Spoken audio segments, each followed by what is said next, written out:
பிஸ்டோ பிரமா எல்லாம் கேட்டுக்கோப்பா. கோர்ட்டில் நீதிமன்ற கோர்ட்டார் ஆணு பெண்ணு கேட்டுக்கோப்பா. தப்புக்கு தண்டனை கொடுக்கல. அவர் கொடுக்காம 7 ஜென்மமாக இவன் ஆடிட்டான். 7 ஜென்மமாக தின்னு பிறவியில் வந்து நக்கி நாசம் பண்ணி இந்த ஜென்மத்தில் அழித்து நாசம் பண்ணி வச்சுருக்கான். அரசியல்வாதி அவனுடைய கணக்கு அவன் சொக்காரம் பூரா கிடக்கிற சிட்டி கிராமத்தில் கிடக்கிறவன் டெல்லி டு தமிழ்நாடு டெல்லி ஊடாலப்பட்ட மாநிலத்தில் இலங்கை சுலோன் வரைக்கும் 7 ஜென்மம் தண்டனை வாங்காமல் உட்காந்துக்கிட்டு இருக்கான். தப்பு கணக்கு அங்கங்கே எடுக்கையில் கம்பியை பழுக்க வச்சு அந்தந்த தெருக்காட்டில் அவன் வீடு வாசல் கட்டியிருப்பான். அரசியல்வாதி கட்டியிருப்பான். பல லட்சம் கோடி 10,000 கோடி பார்ப்பான். 2ஆம் நம்பர் வியாபாரம் பார்ப்பான். பூமியிலேருந்து என்னென்ன மில்லு தொழிற்சா கம்பெனி பேட்டி ஈட்டி போட்டவனா எல்லாமே பிடிப்பார். இராணுவ வானரப்படை வச்சு அந்த நேரத்தில் அந்தந்த தெருவில் அவன் இருப்பான்ல. ஒரு தெரு பெரிய தெருவாக வச்சுருப்பான். நான் தான் மிட்டா மெராசு, என் வீடு வாசலை பாரு, என் 10 வண்டி வச்சுருக்கேன், 10 காரு, எல்லாம் விமானம் எல்லாம் வச்சுருக்கேன் பாரு, நான் எப்படி இருக்கேன் பாருன்னு அந்த மோரையை காட்டி போவான். ஆணும் பெண்ணும் அவன் குடும்பத்தார். அப்படியே இராணுவம் அடி இல்லாமல் தப்பு செஞ்சு வச்சுருக்கான். அந்த தப்பை செய்தி வாசிப்பாங்க. இவன் செஞ்ச தப்பை அந்த தெருவில் நுப்பாட்டி செய்தி வாசிப்பாங்க.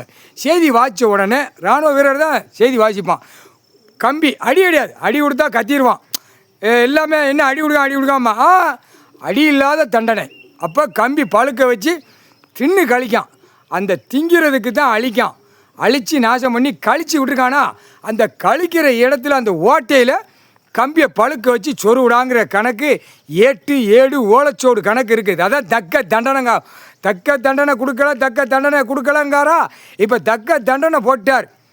லத்தி ஏந்திரம் அந்த கம்பி பழுக்க வச்சு இழுக்கிறது. சிட்டி கிராமத்தில் உட்கார வச்சு இழுப்பான். அப்போ அந்த சிட்டி கிராமத்தில் வார்டில் வரைக்கும் கிழக்கு வரைக்கும் தெருவு கிடக்கிறவன் என்னையுமா ஆணும் பெண்ணும் பயப்படுவான். ஐயோ கொன்றுவாங்க, வயக்காடு இருக்கா? அப்போ தான் கேட்பான். வயக்காடு இல்லை, விவசாயம் இல்லை, கொடுங்க ஐயான்னு. அப்போ தான் ஒவ்வொரு ஆதார கார்டில் இருக்கிறவன் கேள்வி கேட்பான். கொடுங்க, நாங்கள் பிழைச்சிக்கிறோம், மற்றதை நாங்கள் செய்ய மாட்டோம். உனக்கு உயிர் வாழ்கிறதுக்கு பூமியில் அதில் காயின்ஸ் வச்சு விற்பனை வச்சா விற்பனைக்கு இருந்தால் ஆடை எடுத்துக்கும். இருப்பு இடத்துக்கு ஆடை, இருப்பு இடத்துக்கு கொஞ்சம் போல் இடம், இருப்பு நீ தங்கி இருக்கிறதுக்கு இடம். நான் இந்த அடித்த பேப்பரை நானாக விட்டுருக்கேன். அடித்து விட்டு பூரா பாலாக்கி வச்சுருக்கேன். கேள்வி அவர் கேட்கார் கடவுள். புரியா இல்லையாடா? மாண்ட பேலையில் படித்தா கும்பிட்டா குய்மனடா ஆணும் பெண்ணும் படித்து பூமி அழிக்க வந்த முட்டா குய்மனா பூரா கெமிக்கல் ஆட்காலை உள்ள தண்ணியை உறிஞ்சி மேலே கீழே உரியுதான், மேலே விடுதான், மேலேருந்து அது கீழே போகுது, கீழே இருந்து பழவடி எடுக்கான். அப்போ எல்லா தண்ணி கீழே செல்ல விட்டா நல்ல தண்ணி போகிற பூரா மாறி போச்சு. அப்போ என்ன செய்வார்? நுப்பாட்டி குண்டியில் பழுக்க வச்சு சொருவிடாம்பார். சொருவி தானே பார்க்கான். அந்த பேப்பரை வச்சு மாளிகை போய் லார்ஜிகளை தங்கி சொருவி பார்க்கான். அந்த ஓட்டை தின்னு கழிக்கான அந்த ஓட்டை, இன்னொரு ஓட்டை, அந்த பேப்பர் வச்சு விளையாடுதான ஓட்டை, அந்த ஓட்டைக்கு வைக்காரு, சூடு வைக்காரு. இயற்கை தன்மை, இயற்கையில் வீடு வாசல் இருக்கா, குடும்பம் இருக்கா, வீடு வாசல் டாக்டராக கட்ட கொடுக்கல, உனக்கு தக்கன இருந்துக்கோ, உனக்கு தக்கன போட்டுக்கோ, விவசாயம் பண்ணி உழைச்சி தின்னு நோய் நொடி வராது, கூட ஒரு 10 வருஷம் வாழ்ந்துட்டு போ அப்படின்னு கடவுள் கொடுக்காரு. நான் அகம்பா சேட்டை பண்ணுவேன், 50 வயசில் சாவுவேன், 50 வயசில் எல்லாம் அழிச்சிட்டு போயிடுவேன், 50 வயசில் பூமி அழிப்பேன், கட்டடமாக அழிய போடுவேன், மில்லு தொழிற்சா பேட்டி போட்டு நான் நாசம் பண்ணிட்டு போகிறோம்னு உனக்கு அகம்பாத புளுத்தி இருந்தால் இவர் என்ன செய்வார்? கடவுள் இராணுவ வானரப்படை கூப்பிட்டு குண்டியில் சொறி விட்றா, திங்கியதை சொறி விட்றா, ஒழுங்கா போ, அப்புறம் மறுபடி நீ புடுக்கு தண்ணி கழிக்க குடிச்சு அதில் வச்சுட்டாருன்னா சோழி முடிஞ்சு போவோம்.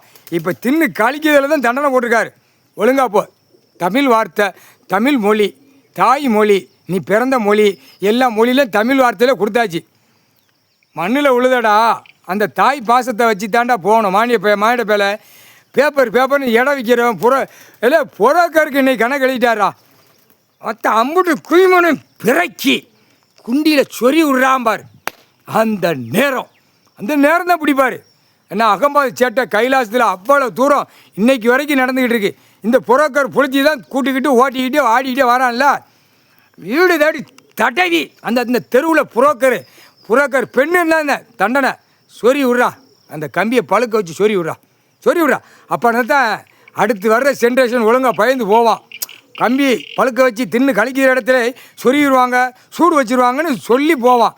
அப்போ உழைப்பான் பூமியில். 2ஆம் நம்பராக திருச்சி திங்கிறதுக்கு உணவு இருக்க போய் தான்டா திரிக்கிய. திங்கிறதுக்கு உணவு இல்லைன்னா திருப்பியா பூமியை தானே தடவை. இப்போ 2ஆம் நம்பரை திருச்சி அந்த பேப்பரை வச்சு நீ விளையாடுத, சாப்பாடு உணவு கிடச்சிருது. ஆனால் இது 2ஆம் நம்பரை பூரா நுப்பாட்டியாச்சுன்னா எல்லா கடையிலையும் க்ளோஸ் பண்ணிடுவார். அப்புறம் உன் உயிர் வாழ்றதுக்கு என்னடா உன் குடும்பத்தில் உன் பொண்டாட்டி புள்ள பேரம் பேத்தி நக்கு முட்டா குய்மை வங்கலட்டு குய்மெல்லாம் கட்டால மூக்க தூக்கி போகிறான். கண்டாலும் குண்டில் 60 வயசு 70 வயசுல சொருகிடுவாங்க கம்பி பழுக்க வச்சு. ஒழுங்கா போ, முக்கால் சத்தியம், அமைதியாக கையை கெட்டிப்போ. உச்சியில் உட்காந்துருக்கார் கடவுள், மானிட பிறவியை படைக்கார். அகம்பாது சேட்டையில் வராதா போவாதா பிதிக்கி எடுத்து போடுவார். கால் சத்தியம்டா.